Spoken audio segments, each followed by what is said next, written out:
Gusto ko lang maging honest sa inyo, ha? Kabango na bunganga. Ang late niya, napaka-minty niya. Nakailan na ako, ang sarap niya. Alam mo yung napakalamig niya sa mouth, sa loob ng bunganga mo na pakiramdam mo kahit di ka mag-toothbrush yung pati mga gilagid mo, kasulok-sulukan ay ang lamig.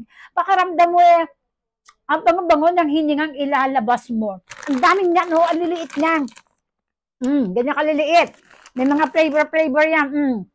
Ang sarap, grabe. At ang bango, yun yung gusto ko. Ang bango ng bunganga mo. Ang bango ng hininga mo. Pag nagtatrabaho ka, at medyo may nakakausap ka, lalo pag si crush, ay magbaong ka dito. Ang bango nito. Sigurado ako sasabihin sa'yo ng crush mo, ang bango naman ng hininga mo. Di ba? May inlove pa siya sa'yo. Di ba? Lalo na kung manonood kayo ng sine. Uy! Baon ka kahit mga 5 piraso nito. Uy! Tapos, bigyan mo na rin siya. Kung napansin mo, medyo babaho yung hininga. Ang sarap, grabe. Yung pakiramdam ko, ang bango ng mouth ko talaga. Yung hininga ko, ang bango.